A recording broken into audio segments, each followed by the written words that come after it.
Oui, pour la 6e fois d'affilée, il y aura un nouveau champion en NBA. C'est très dur de conserver son titre. Les Denver Nuggets, champions en titre, sont tombés contre Minnesota, battus à son tour par Dallas, qui est donc en finale avec Luka Doncic, surnommé Luka Magic. Ça vous donne une idée de son style de jeu flamboyant, même si ce n'est vraiment pas un phénomène athlétique, mais il est brillant depuis ses 16 ans. Il a été élu meilleur joueur de l'Euroleague quand il avait 18 ans. Et cette finale, c'est l'occasion de valider vraiment ce statut de superstar de la NBA. Il est accompagné par un super lieutenant, Kyrie Irving, champion NBA en 2016 avec Cleveland et LeBron James. Il s'est un peu perdu dans les années après, surtout à cause de sa personnalité controversée. Il était anti-vaccin, il a été accusé d'antisémitisme, mais à Dallas, il renaît et vraiment, c'est un joueur extraordinaire. Il le montre et donc face à eux, Boston, les Celtics de Boston, l'équipe la plus titrée de NBA, égalité avec les Lakers. C'est un peu plus carré, un peu moins excitant, il faut le dire, que cette équipe de Dallas.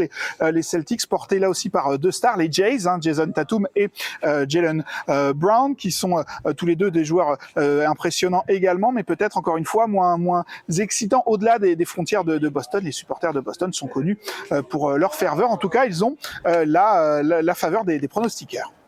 Et on notera, Loïc, que Dallas s'est qualifié en finale en éliminant le dernier Français en lice, Rudy Gobert.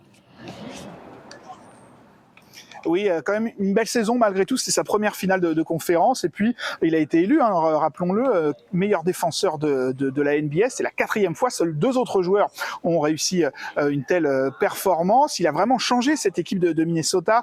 Il lui a donné une culture défensive. C'est une équipe beaucoup plus solide que ces dernières années. Ça ne l'empêche pas d'être critiqué par d'autres joueurs dans la ligue. C'est assez curieux d'ailleurs parce que c'est vraiment quelqu'un de très sympathique, très agréable en interview. Mais des légendes comme Shaquille O'Neal ou Draymond Green, 4 fois champion avec Golden State, l'ont attaqué régulièrement. Il le trouve un peu trop tendre pour être à la hauteur de ce titre de quadruple meilleur défenseur. L'autre Français, évidemment, comment ne pas parler de lui, Victor Wembanyama à San Antonio, meilleur rookie de l'année, meilleur jeune joueur de la saison, 2e meilleur défenseur de NBA, à la hauteur des immenses attentes qui l'entouraient, plus de 20 points, plus de 10 rebonds, plus de 3 contres de moyenne par match. Malheureusement, San Antonio n'est pas une très bonne équipe, ça ne devrait pas beaucoup changer la saison prochaine, mais lui en tout cas satisfait vraiment, impressionne même les plus grands joueurs de la NBA, actuels ou passés. Un petit mot aussi de Bilal Coulibaly, autre rookie qui a vraiment satisfait à Washington, par les Wizards de Washington, là aussi grâce à ses qualités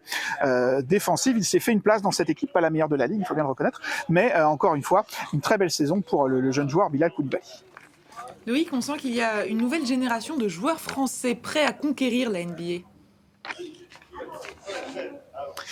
Oui, alors on parle de plus de 10 Français inscrits pour la draft à la fin du mois. La draft, vous savez, c'est le moment où les 30 équipes de NBA choisissent parmi les nouveaux joueurs. Certains viennent de l'université, certains viennent de championnats professionnels en dehors des États-Unis. C'est le cas de Zachary Rizaché, fils d'un célèbre joueur français, Stéphane Rizaché, qui est l'ailier de Bourg-en-Bresse, équipe demi-finaliste du championnat de France, ailier de 2,07 m, si je ne me trompe pas, 19 ans, qui impressionne lui par ses qualités athlétique, par son adresse à 3 points également. Autre joueur qui devrait être drafté assez haut dans cette draft à la fin du mois à New York, Alexandre Sarr, pivot de 2,13 m, 19 ans lui aussi, qui joue en revanche en Australie dans le championnat professionnel australien. Ces 2 joueurs sont régulièrement annoncés par les journalistes spécialistes parmi les 3-4 premiers de la prochaine draft. Ça voudrait dire qu'on a possiblement 2 joueurs français, Victor Wembanyama en 2023 et